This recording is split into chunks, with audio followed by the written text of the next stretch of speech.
भूमिका से कहानी मिली मास्टर साहब भाई।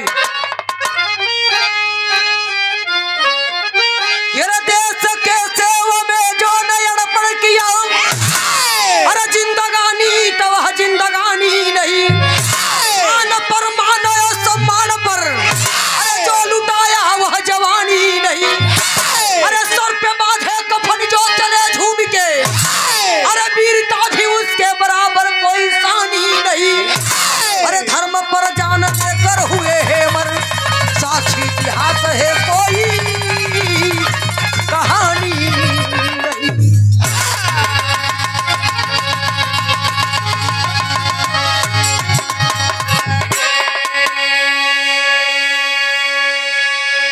बाबू आए आप लोग के बीच में ये ऐतिहासिक विराम बताने चल रही हूँ। जौड़े के आज से 500 साल पुरानी बिरहा मानल गई।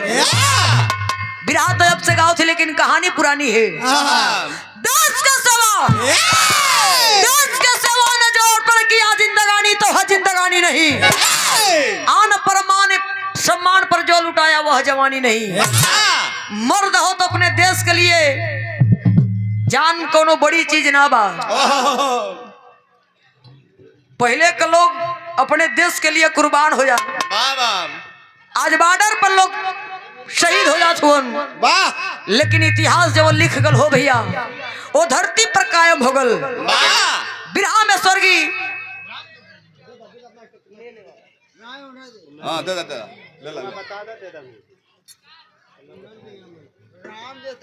राम गुरु जी वाली गजल का भाव है कि चाहे कव्वाली माला चाहे गजल माला। अखाड़ा में पहलवान उतरल हो तो यहाँ बड़ छोट का गिनती नहीं खेबा, चाहे वो बाप हो चाहे बेटवा हो, लड़े के तो लड़े के बा। कैसे मास्टर?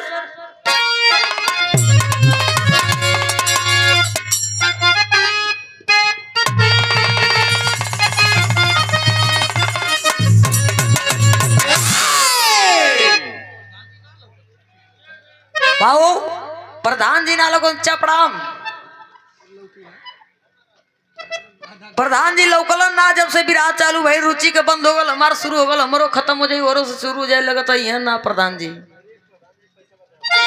का करबा, सरकार ऐसा नहीं आ गई भैया, पैसा ना सब कुछ बचाव के पड़ गल। आवा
बंसराज यादव हमारे बाबूजी, ये प्यार हो कि हमारे विराज सुने बदे मछली शहर से आल होन बाबू हमार। वाह वाह,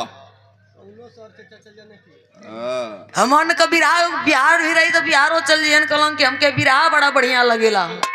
ये प्यार है, ये मोहब्बत है, धरती पर रुपया धन दौलत ना गवाई हो भैया, जौन बनावल जी हुए कीर्ति गवाई। ये सादर 100 रुपये का आशीर्वाद चढ़ो में जनता के पलगी बा। वाह, याद आदरणीय हमारे बड़े चाचा श्री जी जिया राम यादव जी मुखिया जी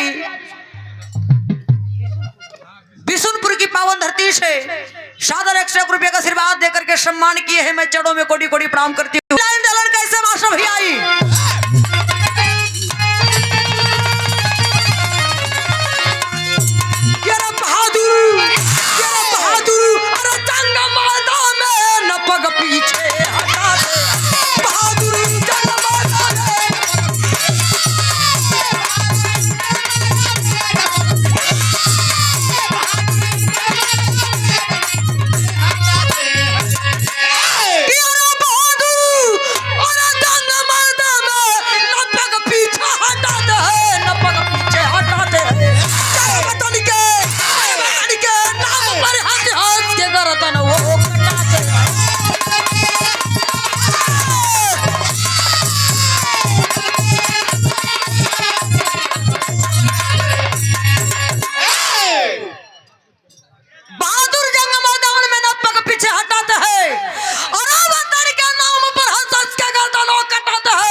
के मर्द हो चाहे पहलवान हो या चाहे कौनो मर्द हो, इसमें मेहरारू के सब लोग आशिक हो गल हो।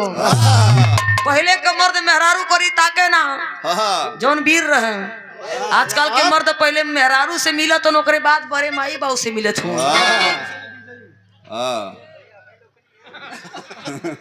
ये तो पनीर पखी चलत है समय बच्चा। पहले के मर्द हो बाबू, कभी जी कौनो गलत कहानी ना लोग लिखल। पहले का जवन लोग बिरताई दिखा के गल होनी, आज के मर्द चाहे पहलवान हो या चाहे कोई भी हो, पहलवान तो समय बॉयलरवा मुर्गा चापत हो सो। कहानी जग से उठा के आजा मास्टर साहब।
कहानी क्या समझ ला लोग।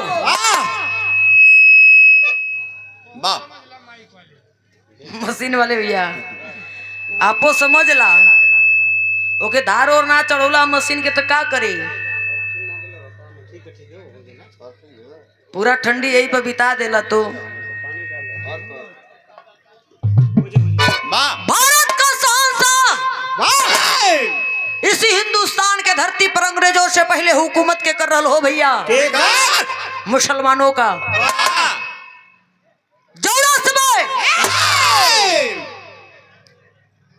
भारत का शहंशाह इस हिंदुस्तान के धरती पर आया जिस समय अपने शासन के काल में हो बाबू, हिंदू भाई लोग के जबरी पकड़ करके मुसलमान बनाने लगा। ए बात के सिखों के नौ गुरु जब सुनलन हो भैया, सोच गलन के ऐसे कैसे हो जाए। चल दिया लेकर के नारा लगाने लगे। जब नारा लगावे लगल, लोग के जगावे लगल, अपने लोग के समझावे लगलो। 16 औरंगजेब कलश की खिंचलाओ जौने समय दरबार में ले जाकर के हो बाबू कोड़ा बरसत हो, जल्लादों से वजीर खान बरसवा रहा है। लेकिन जौने समय आग लगा के जिंदा जलवा दिलस। खबर पहुंचल कहाँ?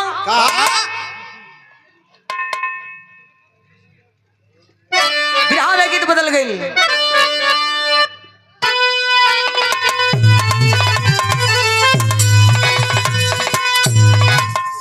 एक गीत के स्वर्गीय रामदास गुरु जी गावे। हमनी दोनों कलाकार एक खड़े के बड़ी जा, लेकिन गायकी बजायकी बोल भाषा लहजा सब कुछ अलग हो खेला। 5 उंगली बराबर ना है मास्टर, थोड़ा से लेके वाले लेवल से।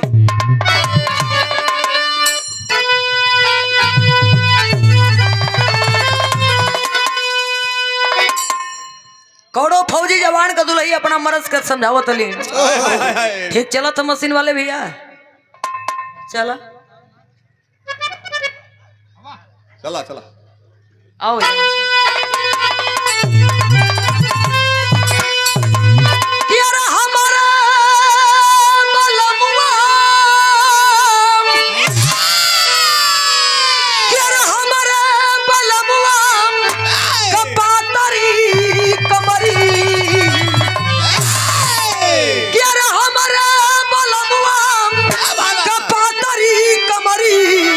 अरे पलटनिया में जा आए नहीं।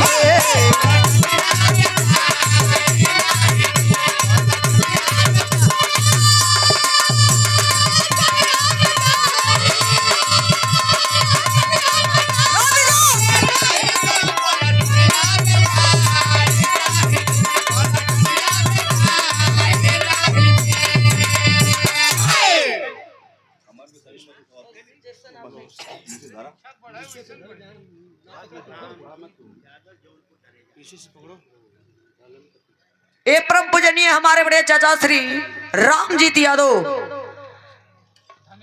धनेजा की पावन सरजमी से ये सादर दोष 1 रुपये का आशीर्वाद। भैया नाम गलत हो तो भैया ताली का बजाओ थोड़ा लेके आवा तो शुद्ध के दही।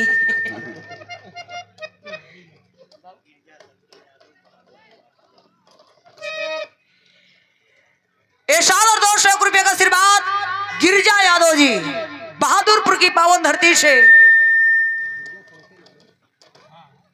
भाऊ कलन की हमरे जीजा लगी हो तमन के फूफा लगी है आप चरणों में बहुत बहुत लगी हो आपके गिरजा शंकर यादव जी।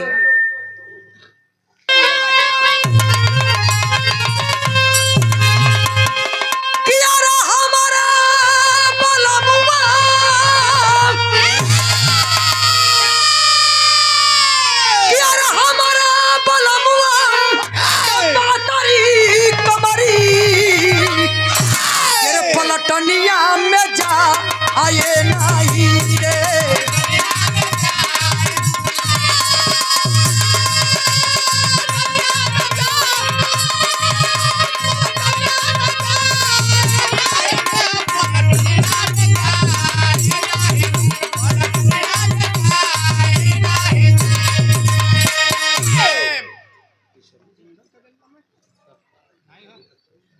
सिग्नल के तो कोई नहीं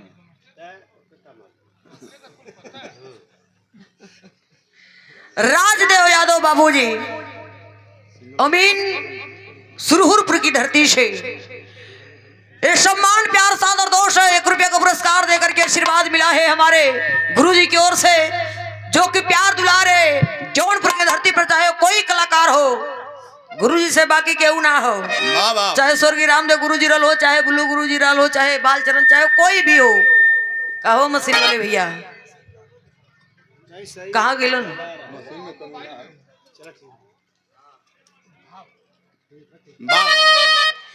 लेकिन भाबा आइए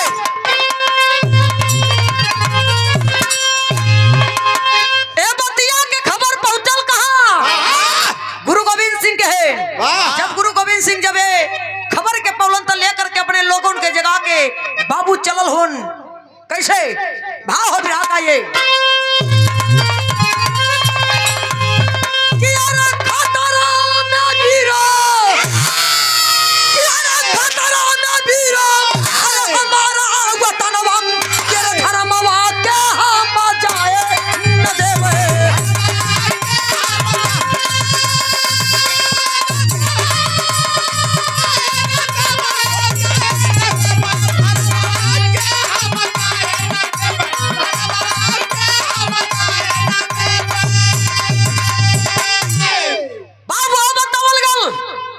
लेकर के अपने सेना को सजा करके गुरु गोविंद सिंह चल दिए। अब पहुंचलन कहाँ के रे चढ़ी मुगलियम के रे फौज जंगे मैदानवा के रे सिखों का फौज मचाई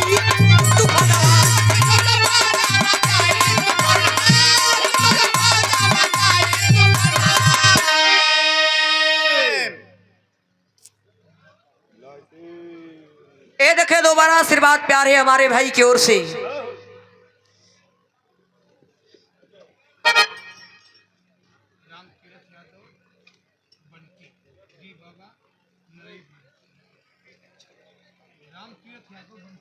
और आदरणीय हमारे बड़े भैया जी राम तीरथ यादव उर्फ बंटी डी बाबा नरईपुर की पावन धरती से नरई डी के पावन सरजमी से हमारे बड़े भैया जी की ओर से दोबारा आशीर्वाद आया है।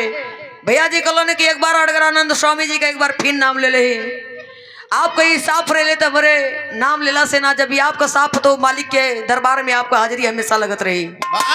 ए भाई की ओर से 7 रुपये का आशीर्वाद सम्मान प्यार मतलब गुरु गोविंद सिंह जब ये बात के सुनलन कलन की खतरा में बीरो हमारा ओ तनवा अधर्मवा के हम जाए न देव जौने समय तनी बात गुरु गोविंद सिंह कहलन तब भेल का केरे चढ़ी मुगलिया केरे फौज जंगे मैदानवा केरे सिखों का फौज मचाई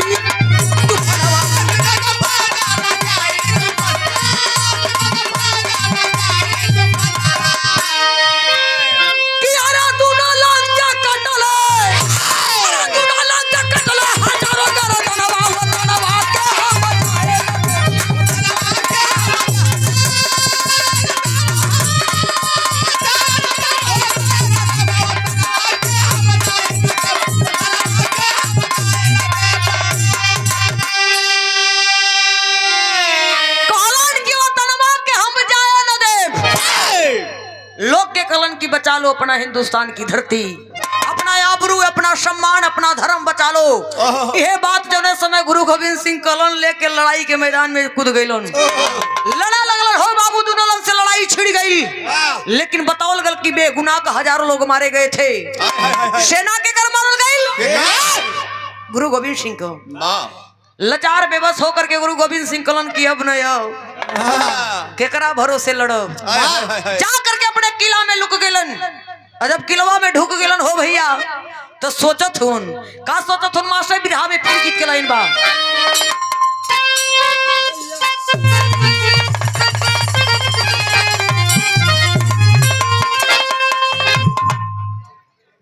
जबले बिरहा में उकुल धुन ना लगे जौन लोग बोक के गलन हुए हमन काटत है और नहीं लोग का नाम लेके सब गवैया जियत खाता चाहे कितनो बड़ा गवैया हो जा। बताओ लगल कि बाप तो बाप रही कबो बेटा ना बन जाई। स्वर्गीय रामदेव गुरु जी का गीत बा, बोलो गुरु जी गावे अपना अंदाज में, लेकिन हमार स्केल ऊंचा हमार सर आवाज।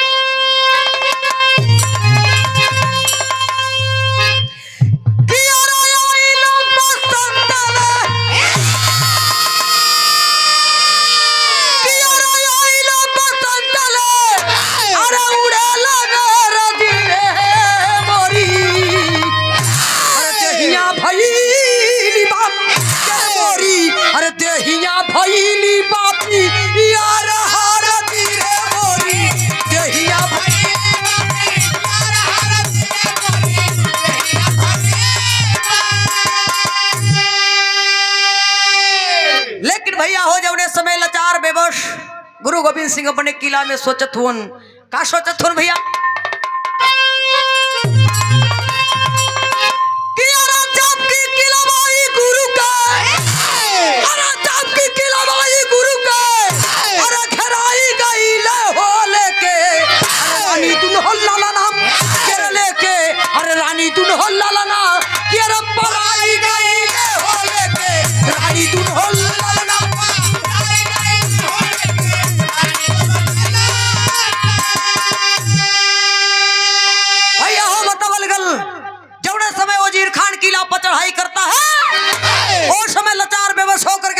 सिंह किला को छोड़ देते हैं और अपने हिंदुस्तान के धरती के छोड़ के जाने के लिए तैयार हो जाते हैं। लेकिन जात जात हो भैया एक नहरी में कुछ दूरी पर एक ब्राह्मण जी मिलन, गाँव के रहलन।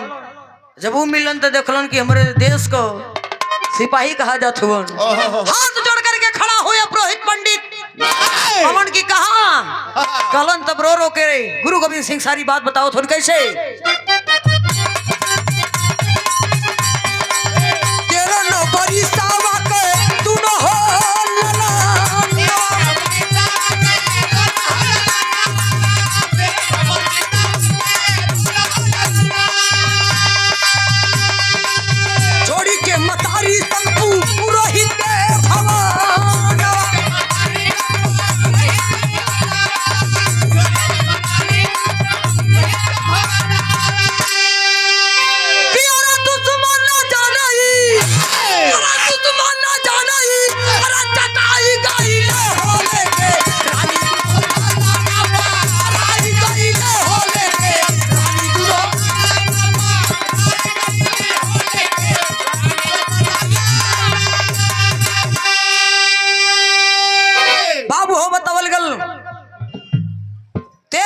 सभा का दोनों हो ललनवा जौने लड़कन का नाम बतावल गल जोरावर सिंह और फतेह सिंह।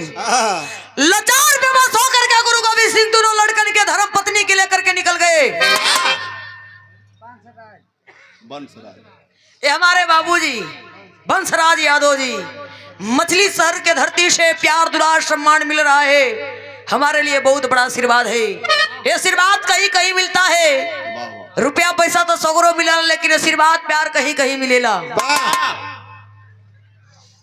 जौड़े समय हो बाबू हत्यारा पुरोहित अपना घर में वो दोनों बचवन के लेकर के दोनों धर्म उनके धर्म पत्नी के लेके पंडित जी गुजारा करे लगलन। गुरु गोविंद सिंह धीरे धीरे धर वतन छोड़ के अपने हिंदुस्तान को धरती छोड़ के चले गए। जब चलल गल धीरे धीरे दोनों बचवन के लेके पंडित जी घरे में आ गए। 5-6 साल का दिन बीतल।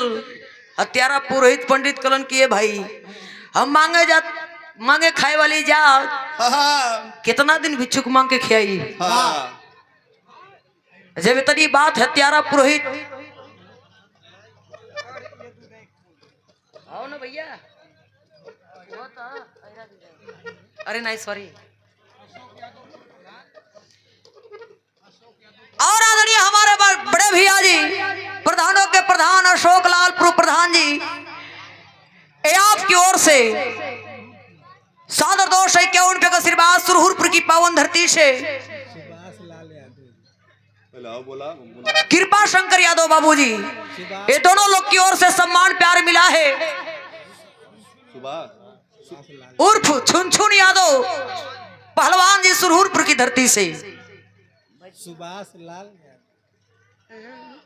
जी बिशुनपुर की पावन धरती। बाबू हत्यारा पुरोहित के मन में लालच समा जाता है।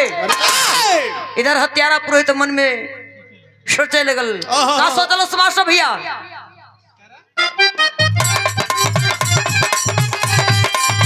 हत्यारा पुरोहित के अलचिया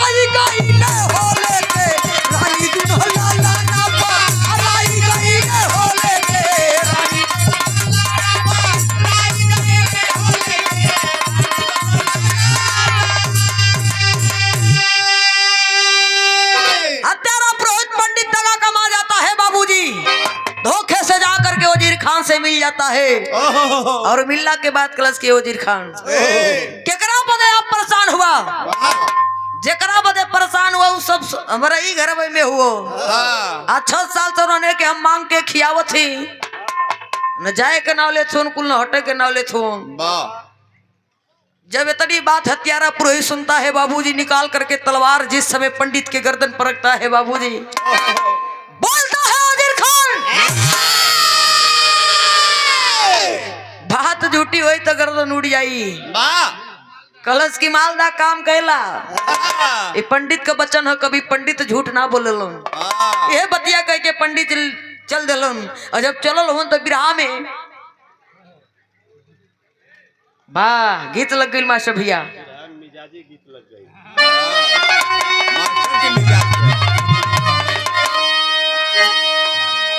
गीत का बढ़िया भाव बा मुस्कियाला तो तू ऐसा रवि किशनवा के आवा मेहरारू रलन त काज नहीं का कैले तो समझे में के रे मां कही दरी दभरी अरे करी के पत्थरी जिगर अपसहाना मोरे लालनी धर्म वहा बचा। ए बाबू हो बताल गल जाऊना समय दोनों लड़कवा मतरिया से बिछड़ल होन हतवा से छुटल होन हो भैया। मतरिया सोच गई कि जेकरा बदे जियत रहली आज वो हमरे दोनों आंख से बिछड़त हुन। एक बात और बतौलस बतारी कैसे पियरा जुल्म जालिम बहुत ही ढाई है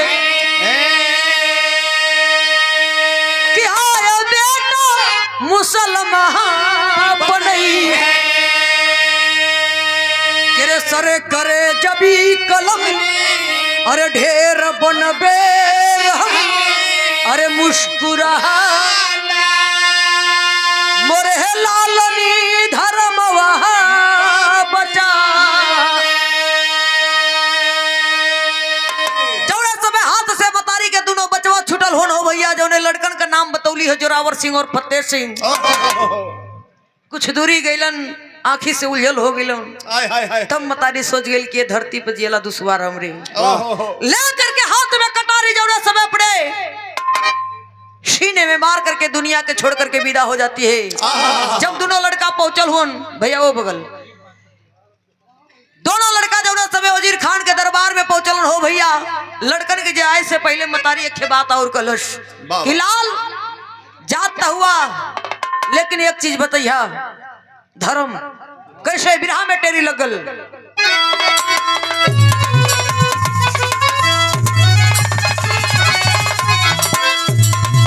अरे कटानम अरे बोटी बोटी लहियम, माता कही बेटा ना दामन दागल लगा।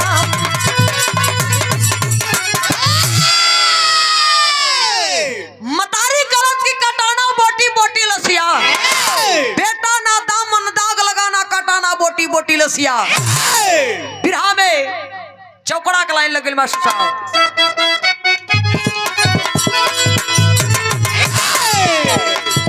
दोनों बच्चों को दिखा लिया चुम्मा किया प्यार,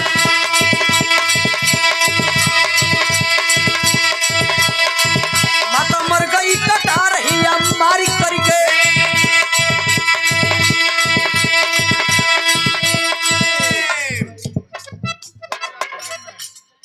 आदरणीय हमारे बड़े भैया जी गुड्डू यादव जी, लाइन मैन हमारे बड़े भैया जी की ओर से सादर 100 रुपये का आशीर्वाद प्यार है भैया के, बहुत बहुत प्रणाम बा।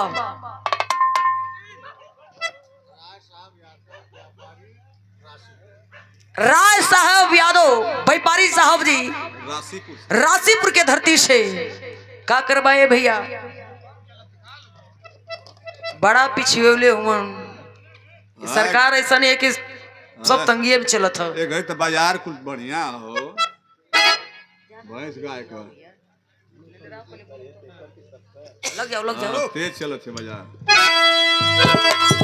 दोनों बच्चों को दिखा लिया चुम्मा किया प्यार,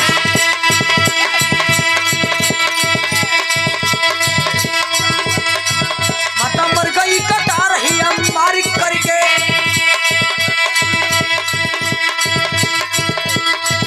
फतेह सिंह जोरावर गुरु गोविंद के कुमार, चले दोनों ही दिलावर गिरफ्तार करके। वजीर खान था नवाब देखा बच्चों का रुआ, दोनों सूरत लजा बाप बोला प्यार करके।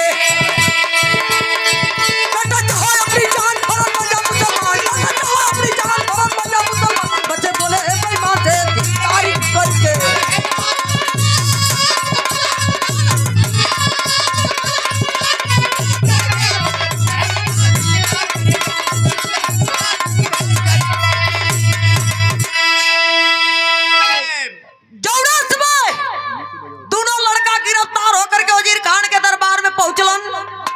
वजीर खान राजगद्दी पर बैठा था, बाबू हो खड़ा हो गया, बचपना रूप वाली उम्र देख करके खड़ा हो गया कि रे बाप रे बाप, इतने उम्र में वीर वाली तवा ताऊबा।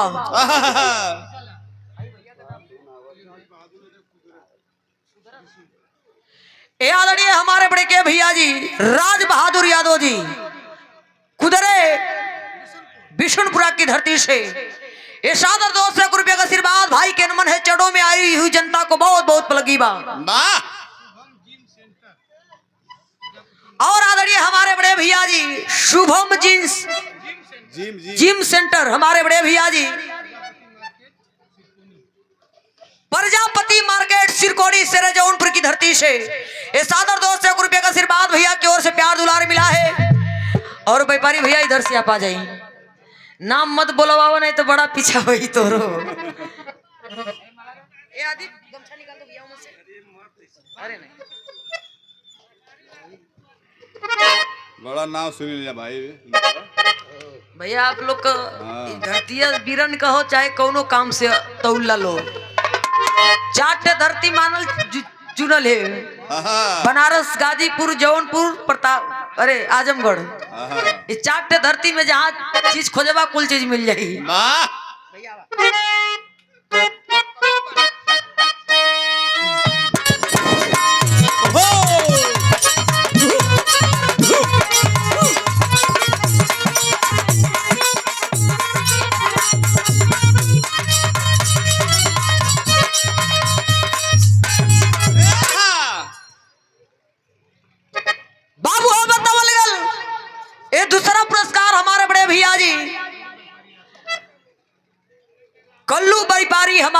राशीपुर के पावन सरजमी से ये दो बड़ा आशीर्वाद है। शादरपुरे 500 रुपये का आशीर्वाद दे करके सम्मान हुआ। ये धरती से जौनपुर की धरती है। ये धरती पे इतना विराह होतल जब से लॉकडाउन लगल है, जब से इधर कांड होए लगल तब से कम हो गल विराह। ना तो सेरे जौनपुर के धरती पे बड़ा विराह होत रहल, कोनो विरहिया बाकी ना रहल धरती से। बाबू बतावल गल जौने समय वजीर खान के दरबार में दोनों लड़का पहुंचते हैं, उस समय राजगद्दी पर बैठा तो वजीर खान गद्दी छोड़ के खड़ा हो गया। खड़ा भल की इतने रूप, इतने बचपना, खूबसूरती रूप बा, इतने उम्र में जब इतना बड़ा वीरताई का काम करत हुआ, देख के और काम कैदा। जाकर के वजीर खान दोनों लड़कन से कहता है क्यों नादानी कर रहे हो, एक छोटी सा काम कर दो, जान बकस दे।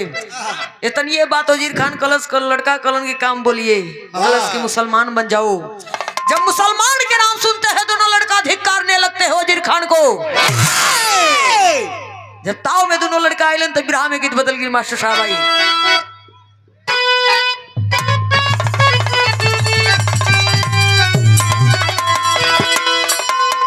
एक दिन हमारे बिरहा रहल सुभाष भैया, कल्लू व्यापारी भैया, आजमगढ़ के गवैया रहल कल कि अब हमारे बिरहा में आग लगे जाते। 3-4 बेरी कल भैया, जब हम कली की जब आग लगे तो तू गई बा कहाँ। 4 बार 2 बार बैठल धोती पीछे से कर बोल गई इतना मोट रहा हूँ। ऐसा कहे कि आग लगा छिया। आओ मास्टर लेके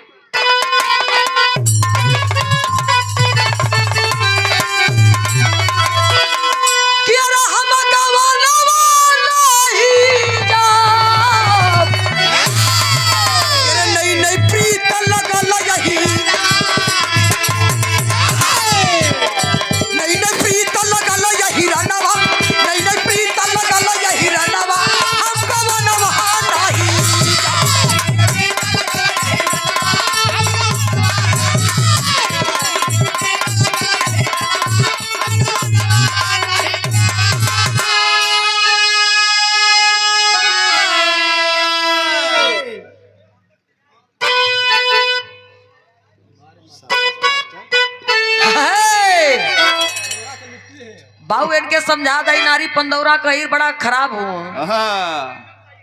सही हुआ। हाँ तो दोनों जाने इसमें पतो के हाथे का बजड़ा के लिट्टी दूध खात हो तो सही है रही।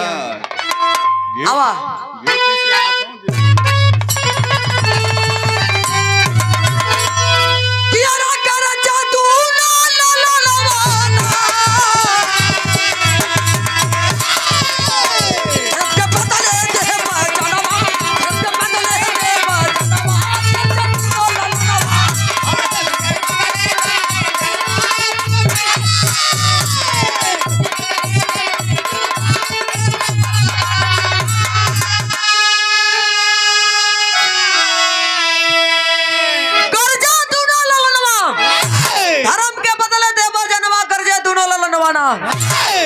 मशीन वाले भैया हमारे लंग जौन बजावो के बजा ले, बेइज्जती मत करिया जौनपुर के नाम एक है। मास्टर लेवल से आवा।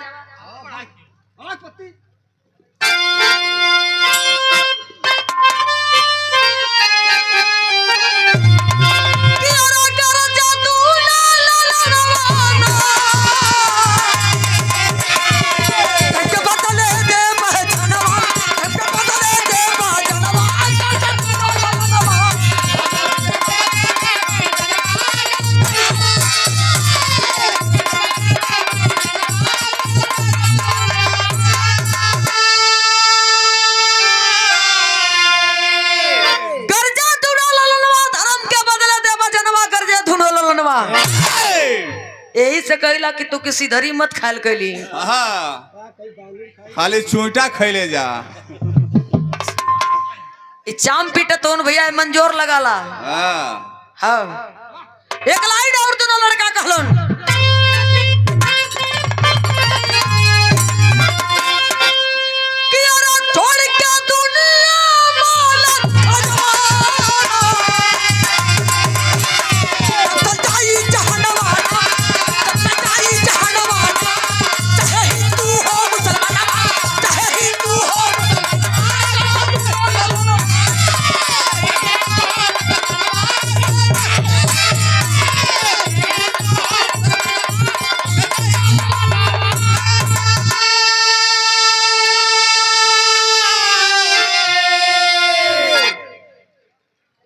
लड़का दुडो कलन छोड़ के दुनिया माल खजाना के दिन सब चल जाई जानवा, चाहे धरती पर हिंदू हो या मुसलमान, एक दिन सबको जाना है, बारी बारी सबको जाना है। वजीर खान क्यों भूल रहे हो?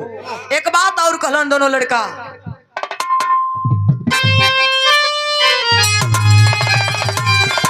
अरे खुद को क्यों तू भूलता हूँ रे, वही तोहरा मरनवाना, वही तोहरा मरनवाना, अपनी ते टूटी खनवा, अपनी ते टूटी खनवा, तोहरा मरनवाना।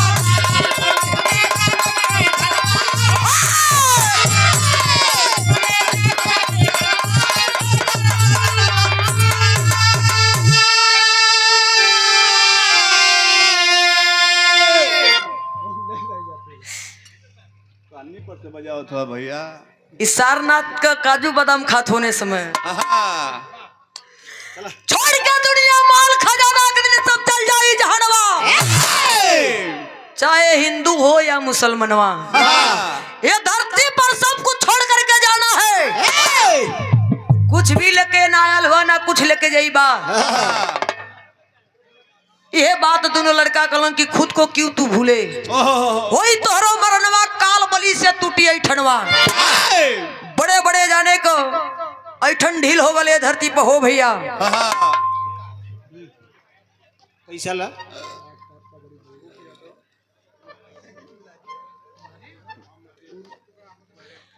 आदरणीय हमारे बड़े भैया जी अशोक यादव जी, ए भैया अशोक भैया सही से नाम बता दा, दूसर कुछ बोलत हो महरे महरीमपुर बोलत हो। ये 7,100 रुपये का आशीर्वाद दे करके हौसला अफजाई हुआ है हमारे बड़े भैया जी की ओर से। मैं प्रणाम करती हूँ जनता को। जौड़े समय तड़ी बात दोनों लड़कन का जवाब सुनता है वजीर खान बिरहा में पचरा के लाइन लगे भैया मास्टर साहब।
जौड़े समय वजीर खान के तनी बात जवाब पा जाता है दोनों बच्चन का हो भैया।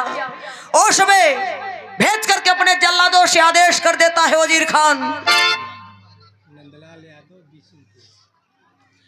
ए परम पूजनीय हमारे बड़े भैया जी नंदलाल यादव जी बिशुनपुर की पावन धरती से ये प्यार है 7,100 रुपये का आशीर्वाद दे करके सम्मानित किया है। मैं आपको चरणों में प्रणाम करती हूँ। जनता को बहुत बहुत पलकी भाई।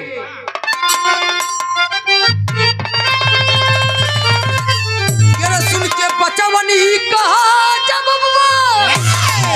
और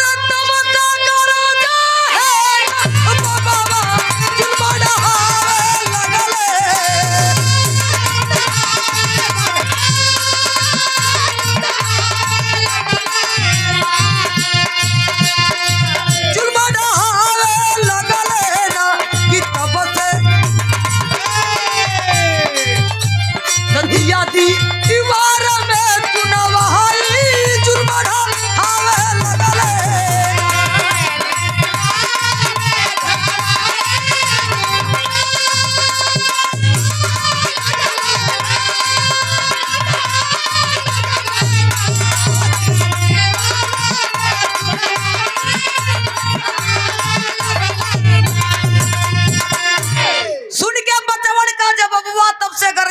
बबुआ जुल्म ढावे लगलन कोड़ा बरस रहा है बाबू हो बतावल गल लोहे के जंजीर से बनवाया है लोहे के खम्भा में और आदेश देकर के जल्लादों से कोड़ा बरसवा रहा है लेकिन कहना है कि अरे कमर के ऊपर दीवार आई अरे जाति गर्दन गई तो भाई जुल्म ढावे लगले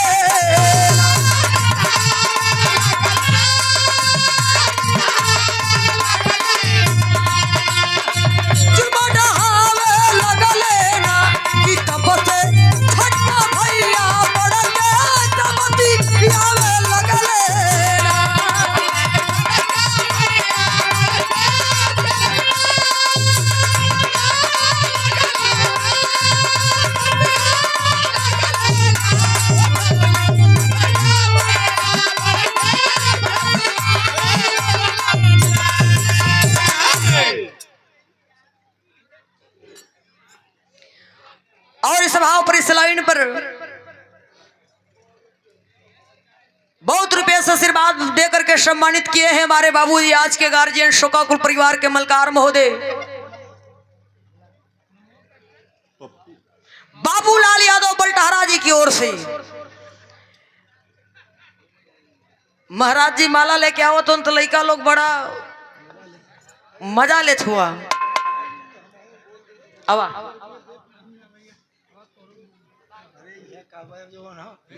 ऐसा न हो।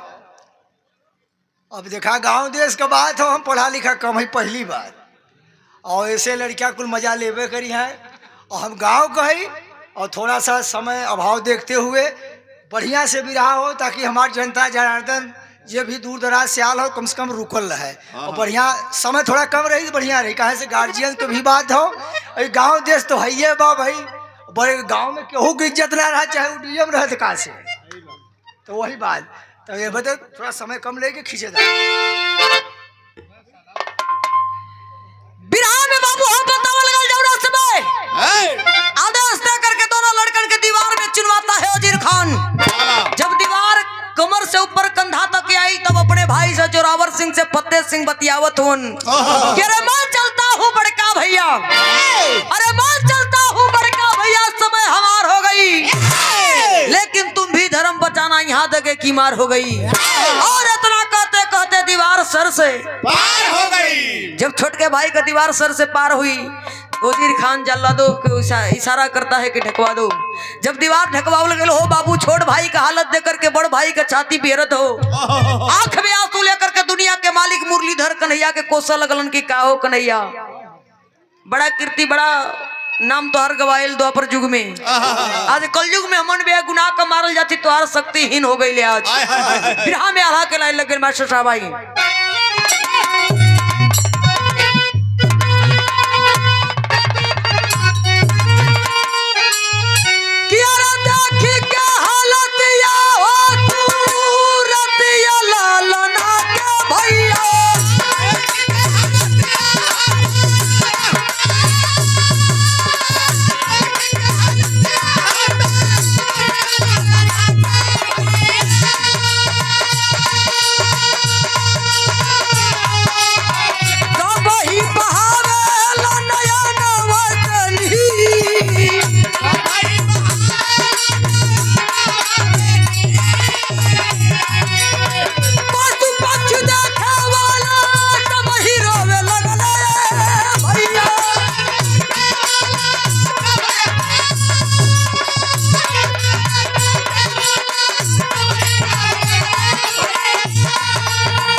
बाबू वहां के जितना जीव जंतु पशु पक्षी जे भी रोल हो आंख में आंसू लेकर के भगवान कन्हैया जी से यह लोग कहलन कि काहो कन्हैया बारे प्रभु तुहार कीर्ति बड़ी गवाइल बड़ी नाम लोग बतावलन कि कन्हैया जी कैलन भगवान ही कैलन, लेकिन आज बेकसूर बेगुनाह के दोनों बचवा मारल गेलो। हो प्रभु कहाँ तुहार मैया में हानि हो गई।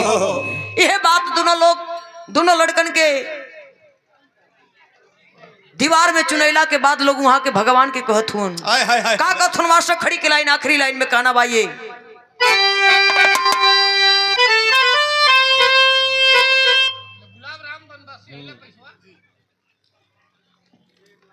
ये हमारे बड़े भैया जी गुलाब राम बनवासी कहां से भैया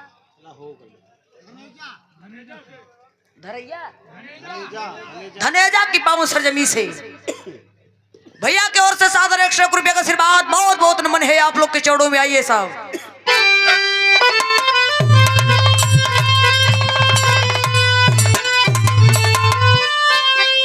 वहां के लोग बतावत हुन कि अरे दूना लालन चुन गई रे अरे दीवार में सब आवायतिया तनी टूटा उ भइला महना बजौला बचिया।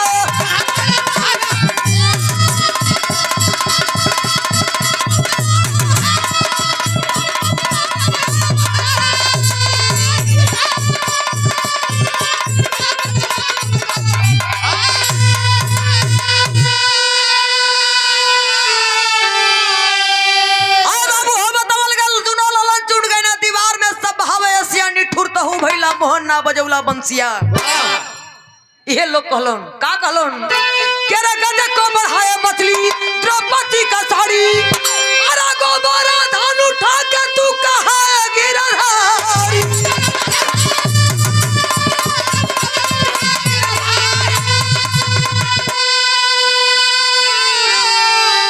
के रे इंद्र के कोप से अरे बतौला तारा ब्रजवतिया तनी टूटा हूं भैला महाना बजौला बंसिया।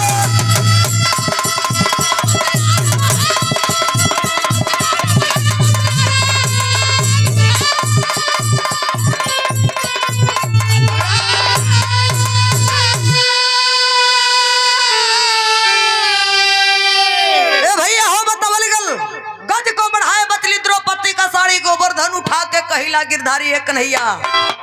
द्रौपदी का जौरे समय चीर हड़र होत रहल दुशासन साड़ी खींचत रहल तो के हाथ जोड़ के बोलौलिन तो तू चल गई है। यहाँ तक कि भगवान के इंद्र भगवान के खिलाफ जाकर के गोवर्धन पहाड़ का पूजा करौला।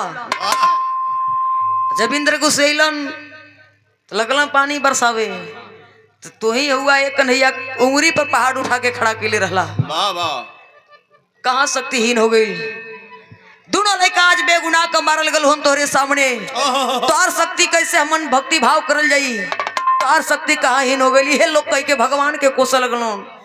आज भी पंजाब की धरती अमृतसर कायम है जहां पर दोनों लड़का दीवार में चुनावल हुन। कैसे मास्टर